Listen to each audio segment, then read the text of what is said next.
What's up, YouTube? It's your girl Chi Chi, and today I am coming at you from Chicago. I'm actually visiting, and I'm making some organic fruit roll-ups.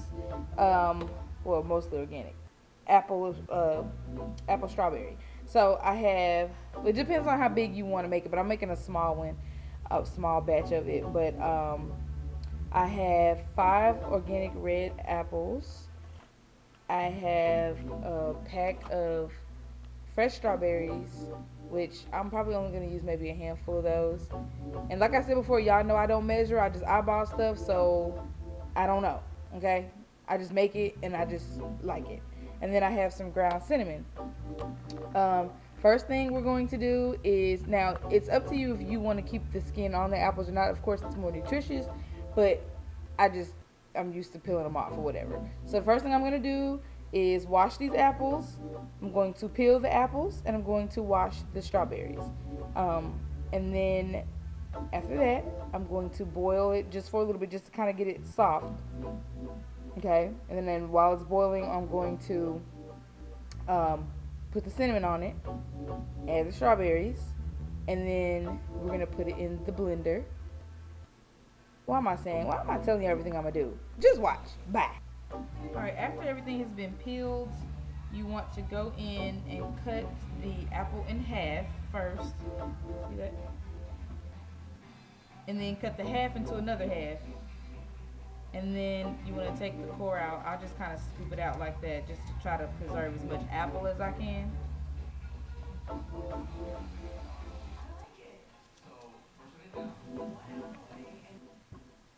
Cut apple in half. Cut the half in half and take the core out the middle.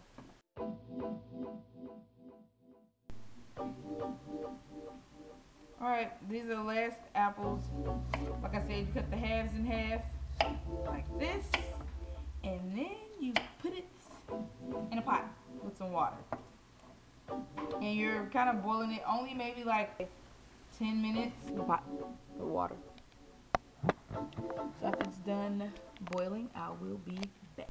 Okay, while my apples are cooking, I have the strawberries. They've been cut and washed, and well, the top of it's been cut off, washed, and then when we're ready to go into the blender, I'll throw those in after the apples have softened up a little bit. Be back. Peace. All right, the apples are boiling, and I'm gonna have them on for maybe 3 more minutes, and then we'll be taking them out and straining them and putting them in the blender. Alright, peoples, we have the apples in here, and the reason why we boil them is so that they can soften up and be easier to blend. I mean, if you prefer it raw, you can do that as well. I mean, it only cooked for maybe 10-15 minutes, not long at all, so I'm sure the nutrition's not completely gone. But anyways, so we're gonna go ahead and start this thing up.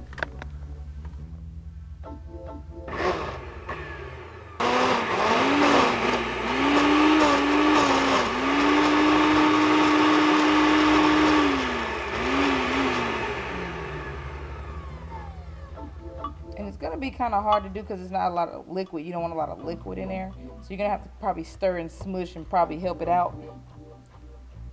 There we go.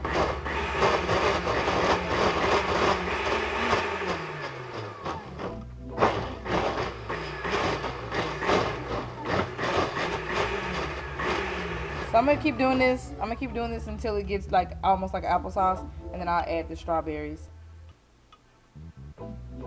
Now that it looks like applesauce, I have added the strawberries, and I'm gonna start blending that, and then I'll be back. Okay, now that it's been blended, you definitely want to taste it and see if it tastes like how you want it. And if it's not, then you want to add stuff to it. So the first thing I'm gonna do is try it. And it's really close to how I want it. I'm gonna add, I usually add honey, but today, since I am not at my location, I will be adding the organic blue agave, but I usually use honey. I would say maybe a tablespoon. But I'm just gonna eyeball it. I told you I don't measure, so don't judge me. Maybe that was more than a tablespoon. Just add some stuff. And then I'm gonna take a little bit of cinnamon, maybe 2 or 3 dashes of cinnamon, and I'm gonna blend it some more.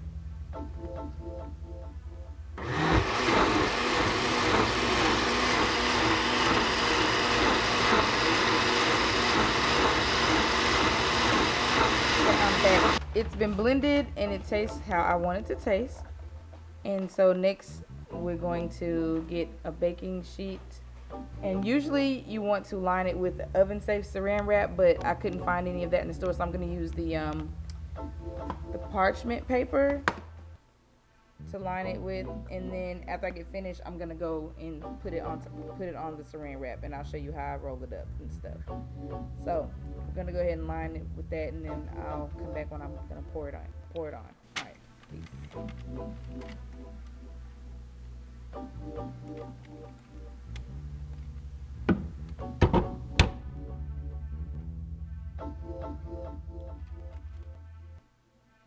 You want to try to spread it out as thin as you can, but as evenly as you can.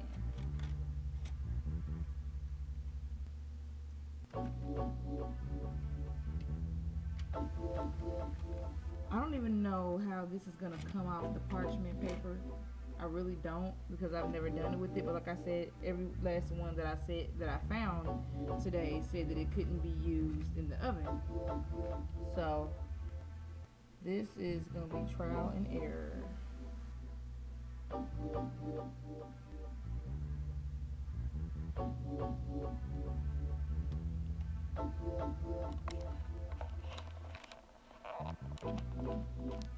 After you've spreaded it out as even as you can and as thin as you can, you want to preheat your oven. Well, I already had the oven preheated, but to 250, and you want to basically let it cook for about 3 to 5 hours, because you're not really cooking it, you're just kind of like dehydrating it. So if you have a dehydrator, then dehydrate away.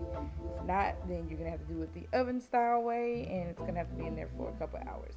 But you want to go back and check it periodically. What you're looking for is for it to be sticky and firm. If it's still smushy, then it's not ready. And I still have like this much left, and that was from 5 apples. So I don't know if I'm gonna make another batch or turn it into applesauce, only because I don't know how this is gonna turn out, because I normally use saran wrap. I've never used the parchment paper, so I don't know like how it's gonna turn out. So we'll see. We'll be back. Okay, the fruit has been in here for about an hour and a half.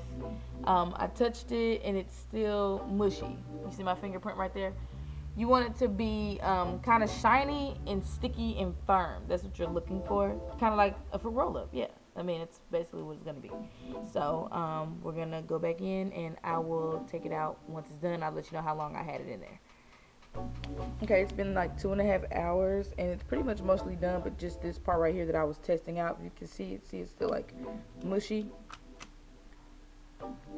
And so I went ahead and peeled apart some of it. I guess that's why I kind of laid it too thick, but I pulled some off, and this is what it looks like. And you should be able to see, peel it up like a fruit roll up. So I just laid it on the saran wrap, and then I'll show you how I roll it up so that you can just take it with you on the go and just, you know, eat it. So give me a second. What you want to do is lay it down on your saran wrap. Now, remember in the beginning, I said you're supposed to cook it on saran wrap. If you cooked it on saran wrap, it would be like the whole sheet of it, like what was on this parchment paper, and then it would be easier to do. But since we had to improvise, we're going to be doing it like this. So anyway, I pulled some of the part that was already done, and you see it's together. It's flimsy like a fruit roll up. I don't know if you can see the little shine on there, but oh well. So anyways, alright, you want to cut the saran wrap pretty much the length of and width of your fruit roll up.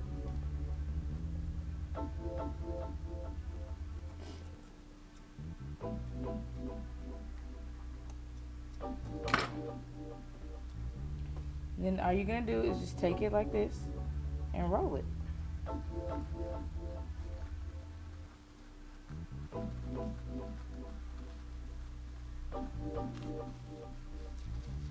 And there's your fruit roll up.